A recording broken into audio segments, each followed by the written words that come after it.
Hello everyone, कैसे हैं आप सभी। मैं रोहित कुमार आप सबों को तहे दिल से स्वागत करता हूं अपने ड्रीम कॉम्पिटिटिव क्लास में।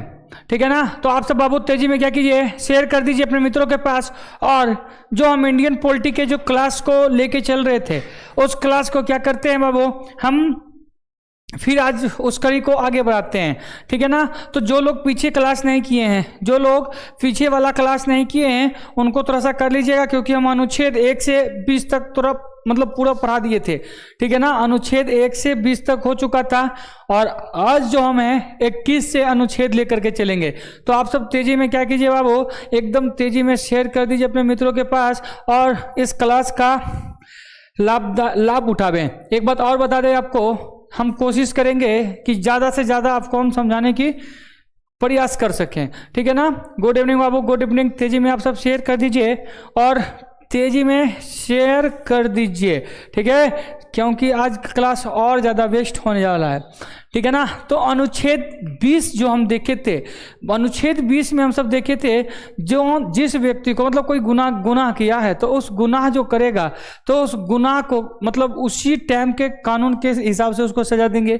ठीक है ना। और उस पर कुछ शर्त भी था कि उस व्यक्ति को यह आदेश था कि मेरे को पकड़ा तो हम पूछने की आज़ादी। ठीक है ना। वो सब 21 की बातें थी। अब यहाँ पर अनुच्छेद हम सब कहाँ आते हैं, तो अनुच्छेद 21 में। और अनुच्छेद 21 में क्या बोलता है उसको समझते हैं। उसको क्या कर रहा है बाबू, किसी व्यक्ति क्या कर रहा है जी, किसी भी व्यक्ति के, सुनिए पर, किसी भी व्यक्ति को विधि द्वारा स्थापित प्रक्रिया के अतिरिक्त उसके जीवन और वैधिक स्वतंत्रता के अधिकार से वंचित नहीं किया जाएगा। तो भाई यहाँ पर इस अनुच्छेद को बस थोड़ा सा समझिए, यह कहना क्या चाह रहा है। तो यहाँ पर क्या है ना, इस एक्ट में यहाँ पर इस 2021 का जो है सुप्रीम कोर्ट इसे क्या कर रहा है बाबू, धीरे धीरे इसको बढ़ाए ही जा रहा है। ठीक है ना। स्टार्टिंग में देखिएगा तो छोटा सा था, क्योंकि यह अनुच्छेद 1 रखा, फिर धीरे धीरे यह क्या होते जा रहा है बाबू, धीरे धीरे यह बड़ा होते जा रहा है। और इसी में एक बात और आपको बता देते हैं, ध्यान रखिएगा, यह अनुच्छेद 21 और अनुच्छेद 20 यह दो ऐसे अधिनियम है, इसको किसी भी हालत में इसे बदला नहीं जा सकता। ठीक है ना भाई। तो ये अनुच्छेद 21 था, अब यहाँ से 22 है। तो देखिए अनुच्छेद 21 के तहत ही, अनुच्छेद 21 के 1 के तहत क्या है बाबू, 21 के 1 के तहत तो क्या बोल रहा है यहाँ पर, ये देखिए, राज्य द्वारा 6 से 14 वर्ष के आयु के समक्ष बच्चों के लिए यहाँ पर निःशुल्क हो जाएगा। ठीक है ना। निःशुल्क तथा अनिवार्य शिक्षा का प्रावधान किया गया। देखिए यहाँ पर निःशुल्क शिक्षा और तथा अनिवार्य शिक्षा का प्रावधान किसमें किया गया छुटका, तो 21 के ए में। इसको किसमें जोड़ा, तो याद रखिएगा 86वीं संवैधानिक संशोधन से इसको जोड़ा गया। 86वां संवैधानिक संशोधन के द्वारा बाबू इसको जोड़ा गया। कब जोड़ा गया, तो 2002 ईस्वी में जोड़ा गया। ठीक है ना। तो एक बात और समझ लेते हैं। ठीक है ना। एक बात और यहाँ पर यह कहना क्या चाह रहा है, यहाँ पर जैसे जितने भी अधिनियम है, जितने भी एक्ट है, वह सभी एक्ट बाबू 55 से लेके 55 तक का है। ठीक है ना। फिर से बात समझिए, जितने भी एक्ट हैं वह 55 से 55 तक का है। लेकिन यह एक्ट 21 का ए, यह एकमात्र ऐसा एक्ट है बाबू जो क्या बताया जा रहा है, 6 से 14 वर्ष के लिए ही इसको दिया गया। तो यह पर बात को समझिए। एक बात और आपको बता देते हैं, इसका लाभ हमको नहीं लगता है कि कोई इसका लाभ उठा पाता होगा। क्यों बाबू, क्योंकि यहां तक देखिए, यह एक्ट में यह कह दिया गया अनुच्छेद 21 में, यह एक्ट कहां से कहां तक, तो 6 वर्षों से लेकर के मात्र 14 वर्षों तक का है। ठीक है ना। तो हम पीछे अभी जस्ट बताए कि सारे जितने भी एक्ट है वह 55 से 55 तक तक का है। लेकिन यह 21 का ए, मात्र यह छोटका अनुच्छेद 21 के ए में यह एकमात्र ऐसा एक्ट है जो बाबू 6 से 14 वर्षों तक का है। एक बात और आपको बता दें यहां पर कि यहां पर देखिए, जहां पर यह क्या कह रहा है कि जो इतने वर्ष के बच्चे हैं उनको फ्री में शिक्षा करवाना है, तो भाई फ्री में शिक्षा देना है। तो बात बताइए, इस एक्ट के बारे में क्या बच्चा को पता है जी? नहीं है, तो इसका लाभ नहीं उठा पाता है। ठीक है ना। तो 21 ए भी आप सब समझ गए। तो चलते हैं यहां पर, अब देखते हैं 22 में क्या कह रहा है। तो 22 में क्या कह रहा है, देखिए 20 में कहा था कि क्या किएगा, उसको गिरफ्तार करना होगा।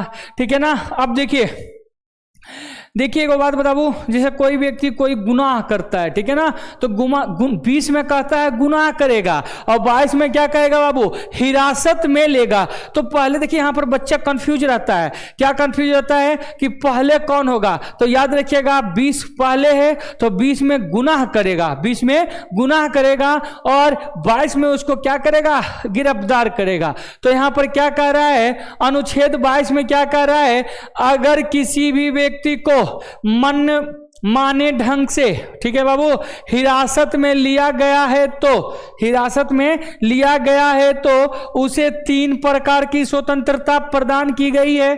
तो मतलब बात को समझिए, जब किसी व्यक्ति कोई व्यक्ति गुनाह किया तो उसके लिए एक्ट है बाबू 20, और कोई उसको गिरफ्तार किस एक्ट के तहत, तो 22 के तहत किया जाएगा, अनुच्छेद 22 के तहत किया जाएगा।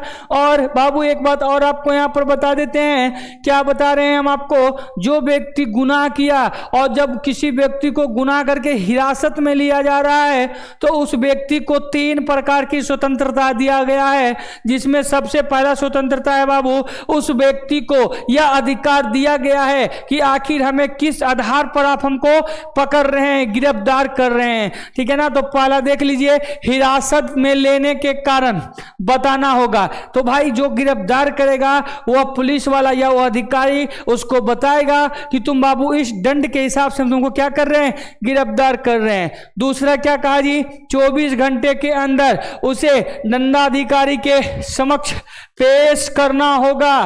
क्या किया जाएगा भाई, 24 घंटा के अंदर उसे क्या करो, पेश करो। ठीक है ना जी। और तीसरा, वह अपने पसंद के वकील का वह सलाह भी ले सकता है। क्या कर सकता है भाई, वह अपने सलाह किसे ले सकता है, अपने पसंददार, मतलब जिसको चाहिए वह वकील का सलाह भी रख सकता है। तुम देखते होगे, क्या देखते होगे, कुछ लोग ऐसे होते हैं जो क्या करते हैं, अपना वकील लड़ने के लिए खुद रखता है। ठीक है ना। अब आते हैं यहां पर अनुच्छेद 23। अनुच्छेद 23 क्या कहता है, थोड़ा सा बाबू इसको समझिएगा। यहां पर क्या कह रहा है, मानव के दुर्व्यवहार, ठीक है ना, व्यापार तथा बलात्श्रम का प्रतिरोध। ठीक है ना। इस दोनों पर बात को समझिएगा। बलात्श्रम का मतलब होता है कि भाई जबरदस्ती, ठीक है ना, गांव देहात में देखते होंगे बिना रुपया पैसा दिए हुए क्या करता है बाबू, जबरदस्ती उससे काम कराता है। तो भाई जबरदस्ती या उसी को क्या कहते हैं, दादागिरी। और दादागिरी के हिसाब से क्या करता है बाबू, किसी व्यक्ति को काम करवाता है। तो यह बताया गया है अनुच्छेद 23 में, क्या बताया गया है कि भाई जबरदस्ती तुम किसी से काम नहीं करवा सकते हो। यहां पर देखिए क्या कह रहा है, किसी व्यक्ति की खरीद या बिक्री नहीं कर सकते हो। भाई कोई व्यक्ति को तुम खरीद नहीं सकते हो। पहले क्या हुआ करता था, आदमी को भी खरीदता जाता था। ठीक है ना। लेकिन इस यहां पर अनुच्छेद 23 के तहत कह दिया गया कि किसी व्यक्ति की खरीद या बिक्री या बेगारी मतलब फ्री में उसे काम नहीं करा सकते हो, तथा किसी प्रकार का अन्य जबरदस्ती क्या कर सकता भाई, जबरदस्ती काम नहीं करा सकते हो। ठीक है ना। अब देखिए, अगर जो आप इसका उल्लंघन करते हैं, तब सुनिए मेरी बात, क्या कह रहा है अनुच्छेद 23 में कि आप किसी व्यक्ति को जबरदस्ती काम नहीं करवा सकते हैं, किसी व्यक्ति को आप खरीद बेच नहीं कर सकते हैं। अगर जो आप इसका विरोध करते हैं, अगर जो आप इसका क्या करते हैं जी, उल्लंघन करते हैं, तो यह क्या होगा, दंडनीय अपराध होगा। ठीक है ना भाई। तो क्या होगा, यह दंडनीय अपराध होगा। एक बार आपको और बता देते हैं, अगर जो देश में ज्यादा स्थिति खराब होगा तो क्या कर सकता है भाई, यहां पर देखिए नोट में क्या लिखा है, जरूरत पड़ने पर राष्ट्र सेवा करने के लिए इसे क्या किया जाएगा, इस नियम को बाध्य किया जाएगा। इसका मतलब समझते हैं। देखिए वाद करने का मतलब आप बताइए, यहां पर जबरदस्ती काम कराने का आज्ञा नहीं दिया, लेकिन नोट में कह दिया किसके लिए, बस राष्ट्र सेवा के लिए। अगर जो ऐसा जरूरी आ जाएगा तो आपको राष्ट्र सेवा करने के लिए आपको इस जो नियम है अनुच्छेद 23 इसको तोड़ा भी जा सकता है। अभी हाल फिलहाल में देखे होंगे 2019-20 जो था कोरोना महामारी चल रहा था भाई, और आपको पता होगा उस महामारी में ना तो डॉक्टर को छुट्टियां था ना ही नर्स को, एकदम कह दिया गया था कि कोई छुट्टियां नहीं ले सकते हैं। तो आप इससे समझ गए होंगे राष्ट्र सेवा के लिए क्या किया भाई, इस नियम को क्या था, बाध्य किया जा सकता है। ठीक है ना, आई होप आप सब समझ में आ रहे होंगे बाबू।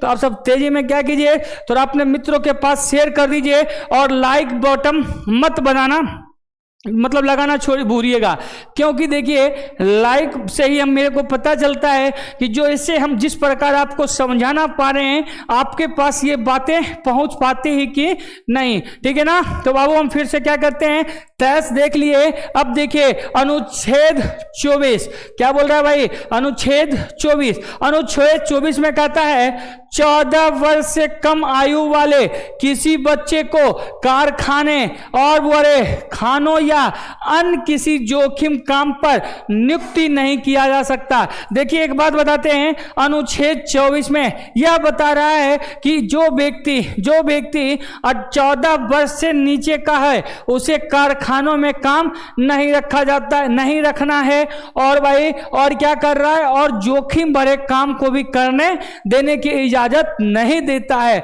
अगर जो कोई ऐसा काम करेगा तो उसे क्या किया जाएगा भाई, दंडित किया जाएगा। एक बात और आपको हम बता दें, यहाँ पर जो ये अनुच्छेद की बातें तो अच्छी है, लेकिन हम लोग को और समाज वर्ग के लोगों को यह सोचना चाहिए कि इतने छोटे वर्ष को बच्चे, मतलब इतने छोटे 14 उम्र के बच्चे को काम पर नहीं रखना चाहिए। ठीक है ना, तो बाबू यहाँ पर आप समझ गए होंगे 24 बोल रहा है 14 वर्ष से कम वाले आयु को कारखाने पर नहीं रखना है। चलते हैं अगले 25 बोल रहा है भाई, अनुच्छेद 25 में क्या कह रहा है, इसको थोड़ा सा सुनिए।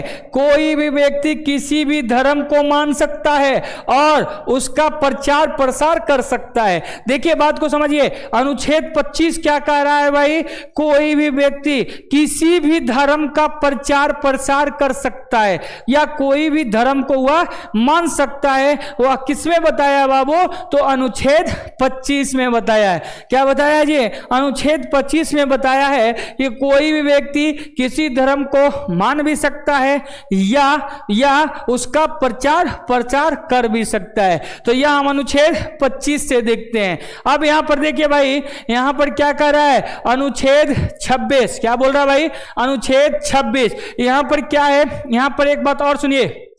देखिए धार्मिक कार्यों के प्रबंध की स्वतंत्रता, व्यक्ति को अपने धर्म के लिए संस्थानों की स्थापना करना चाहिए, वो प्रशासन के अधिकार है। देखिए प्रशासनिक अधिकार है।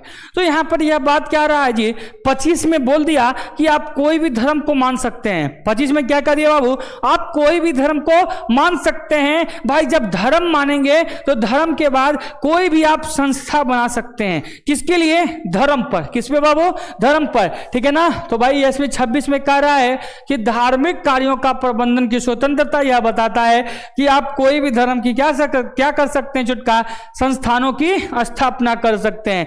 ठीक है ना, चलते हैं अनुच्छेद 27। क्या बाबू, अनुच्छेद 27, राज्य किसी व्यक्ति को ऐसे कर देने के लिए वाद नहीं कर सकता जिसकी आय किसी विशेष धर्म अथवा धार्मिक संप्रदाय की उन्नति, क्या बोला जी, उन्नति का व्यय करने की विशेष रूप से क्या बाबू निश्चय कर दी गई है। देखिए यहां पर बात क्या बताया गया है, यहां पर बात क्या बताया गया है, आप सबको भी एक बात समझ में आता होगा, आपको भी कभी कभी ऐसा लगता होगा, क्या लगता होगा भाई, क्या लगता होगा यहां पर कि धर्म में मतलब जितने भी मंदिर मस्जिद चाहे जितने भी फंड मतलब क्या होता है बाबू, रुपया पैसा दान होता है, तो आप सबको भी ऐसा लगता होगा कि ऐसा क्यों ना हो, ऐसा क्यों नहीं हो, जो जितने भी मंदिर में या मस्जिद में पैसा आते हैं उससे हम क्या कर सकते हैं भाई, उससे हम एक बढ़िया हॉस्पिटल, बढ़िया मतलब सेवा करने के लिए स्कूल की खोल सकते हैं, ठीक है ना। तो आपको ऐसा मन में आ रहा होगा, लेकिन भाई यह नहीं कर सकता है। ये किस अनुच्छेद में कहा गया है, अनुच्छेद 27 में, अनुच्छेद 27 में कह रहा है भाई कि कोई भी धर्म से, देखिए यहां पर, राज्य के किसी व्यक्ति को ऐसे कर देने के लिए वाद नहीं किया सकता है जिसे वह विशेष धर्म, देखिए यहां पर क्या बाबू, विशेष धर्म अथवा धार्मिक क्या बोल रहा है जी, धार्मिक संप्रदाय की उन्नति में व्यर्थ किया गया है। मतलब धार्मिक चीजों में जो आप पैसा दान कर दिए हैं उस पर बाबू उस पैसे से क्या कर सकता है, नहीं खोला जा सकता है। कहीं ऐसा कहीं ऐसा है, क्या है बाबू, क्या किया गया है, जो पैसा आ रहा है उसको सही जगह इस्तेमाल कुछ लोग कर रहे हैं, कुछ धर्म कर रहा है, ठीक है ना। तो चलते हैं इस पे हम आगे बढ़ाते हैं, ठीक है। अनुच्छेद 28, अनुच्छेद 28 यहां पर क्या देखिए कह रहा है, राज विधि से पूर्णतः पोषित किसी शिक्षा संस्थान में धार्मिक शिक्षा नहीं दी जा सकती है। यहां पर क्या कह रहा है, चाहे कोई भी राज्य हो, कोई भी राज्य हो, वह राज्य क्या नहीं कर सकता भाई, वह राज्य जो है क्या नहीं कर सकता है, एकदम पोषित, क्या बोल रहा है, पूर्णतः पोषित शिक्षा संस्थानों पर धार्मिक शिक्षा की बातें नहीं कही जा सकती। तो मतलब कोई भी राज्य में जो सरकारी स्कूल है, ठीक है ना, जो मतलब सरकार ने जो स्कूल बनाए, सरकारी स्कूल आप सब समझते होंगे, उस सरकारी स्कूल में, ठीक है ना भाई, वो सरकारी स्कूल में यह नहीं कह सकता है कि आप कोई भी धर्म की बात कर सकते हैं, ठीक है ना। आपको पता होगा मध्य प्रदेश में क्या हुआ था, तो मध्य प्रदेश में सूर्य नमस्कार करने का आज्ञा दे दिया था, जिसमें मुस्लिम वर्ग के लोग उसने क्या किए थे, उसका विरोध भी किए थे, ठीक है ना जी, उसका विरोध भी किए थे, जिसमें यह विरोध वहां सुप्रीम कोर्ट के पास गया और वह फिर मतलब यहां पर जो सरकारें थी वह मध्य प्रदेश के क्या बोले कि हम क्या कर रहे हैं जी, सूर्य नमस्कार एक प्रकार का क्या है, व्यायाम है, और हम बच्चे को क्या करते हैं, व्यायाम करने की इजाजत देते हैं, ठीक है ना भाई। तो फिर से उसको क्या कर दिया गया था, खैर वो पारित कर दिया गया था, ये बातें आपको पता होगी, ठीक है ना भाई। तो यहां पर देखिए, यहां पर क्या कह रहा है अनुच्छेद 28 में, अनुच्छेद 28 में कह रहा है कि सरकारी स्कूल में क्या बोल रहा है जी, धर्म की बातें नहीं किया जा सकता है। क्या कर सकता है बाबू, धर्म की बातें नहीं किया जा सकता है। एक बार और आपको बता दें, लेकिन यह सरकारी स्कूल की बातें हैं और प्राइवेट स्कूल में यह नियम कर सकता है, प्राइवेट से उसको मतलब नहीं है। हमारे देश में बहुत सारे प्राइवेट स्कूल जैसे डीएवी हो गया, एबीसीडी, ठीक है ना, तो उसमें क्या कर सकते हैं बाबू, इसमें अलाउ है, ठीक है ना भाई, उसमें अलाउ है। तो आपको कहीं कहीं ये भी लगता होगा, क्या मन में आ रहा होगा कि सर सरकारी स्कूल तो कुछ मुस्लिमों का है, तो भाई वो अल्पसंख्यक है, तो अल्पसंख्यक का मतलब सेवा कर मतलब क्या करना, सेवा करना वह राज्य का फर्ज बनता है, ठीक है ना, लेकिन बहुसंख्यक का सेवा नहीं कर सकता है, ठीक है। तो आप बात समझ गए होंगे।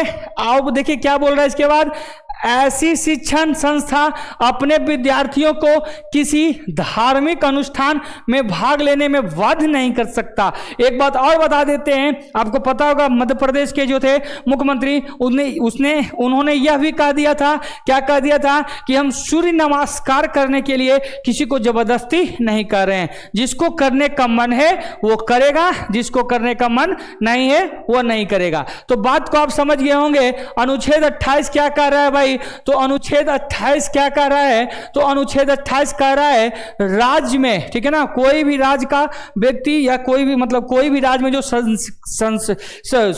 सरकारी स्कूलें हैं उसमें क्या बोलता है बाबू, किसी धर्म की चर्चा नहीं होगी, कोई भी धर्म की चर्चा नहीं होगी, ठीक है ना। और यह बताया जा रहा है ऐसे शिक्षण संस्था पर अपने विद्यार्थियों को किसी धार्मिक अनुष्ठान में भाग लेने की, और बोल रहा है भाई इसमें कोई जबरदस्ती भी नहीं करवा सकता है, ठीक है ना।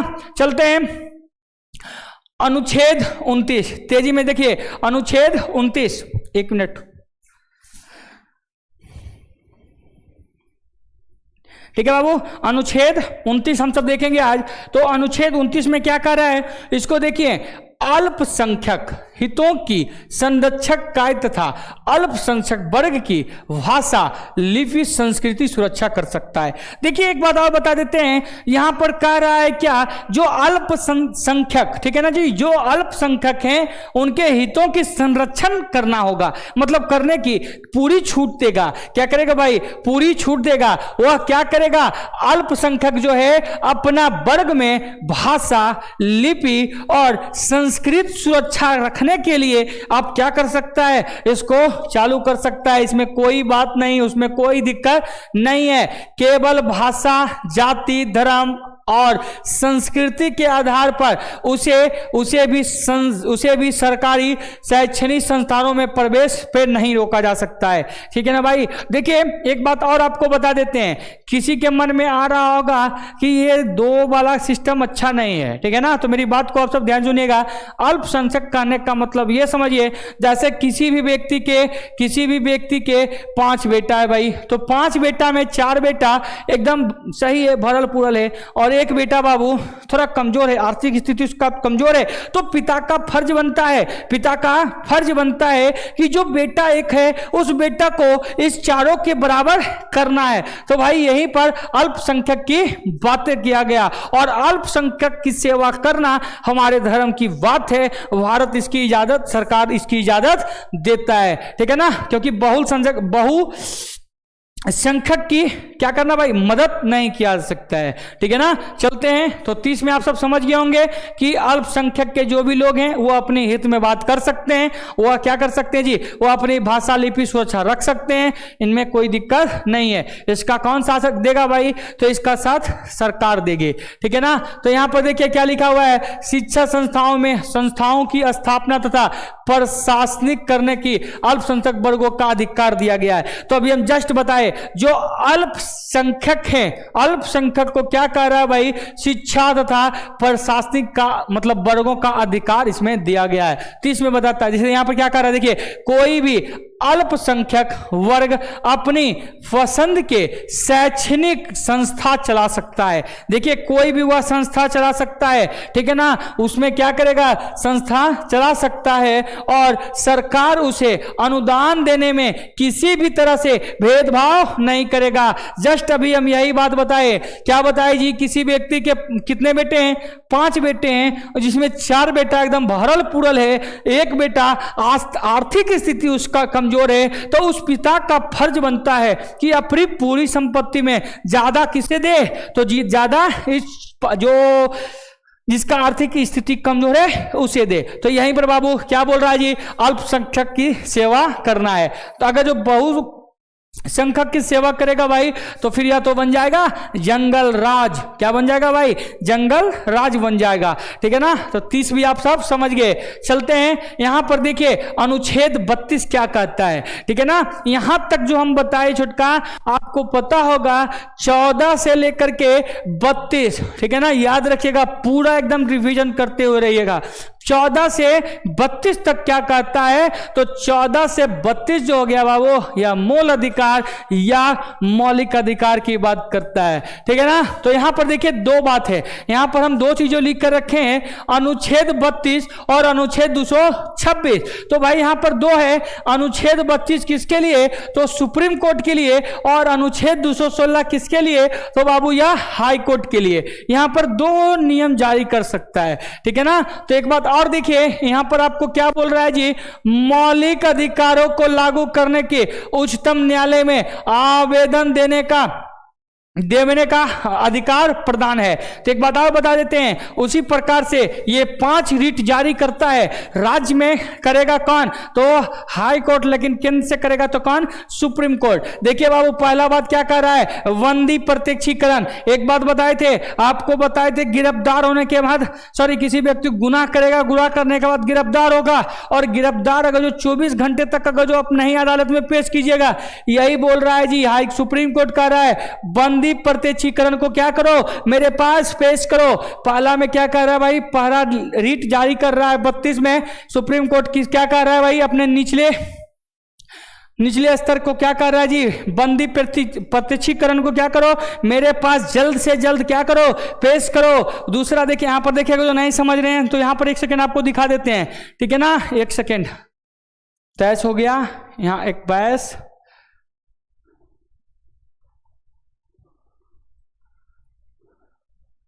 एक मिनट,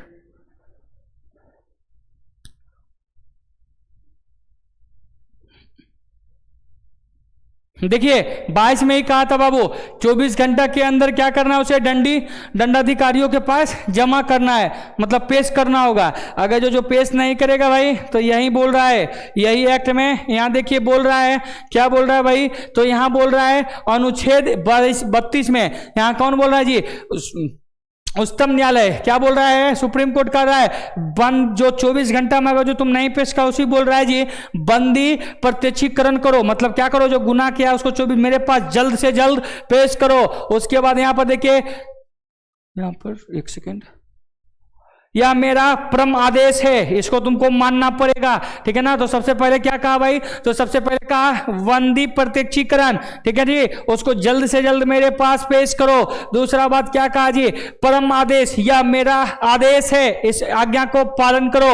यहां पर देखिए प्रतिलेखन मतलब क्या? इसका लेख। यह बोल रहा है कि इस पे कोई लेख, इस पर कोई बात नहीं करेंगे, अपना बात तुम रखो खुद से निचली अदालत को, ठीक है ना जी? और छुटका उत्तम प्रेषण, उसके बाद अधिक अधिकार की, ठीक है ना जी, पृष्ठता लेख, ठीक है ना? तो ये सब बाबू यहां पर ये 5 रीट को जारी करता है कौन? High supreme court. और 226 में कौन करेगा? तो हाई कोर्ट करेगा। अब देखिए यहां अनुच्छेद 36 क्या हो जाता है? यहां पर राज्य की परिभाषा आ गया, ठीक है ना? तो बाबू आज हम यहीं तक रहने देते हैं, कल आपका हम कोशिश करेंगे कि पूरा अनुच्छेद को क्या करें, हम खत्म कर दें, ठीक है ना? ठीक है बाबू, जय हिंद जय भारत। जो लोग जल्दी से नहीं किए हैं लाइक, उसको लाइक कर दीजिए और अपने मित्रों के पास भेज दीजिए, वो भी यह वीडियो देख सकता है। और जो लोग पीछे नहीं देखे हैं, रिक्वेस्ट है कि आप पीछे वाला भी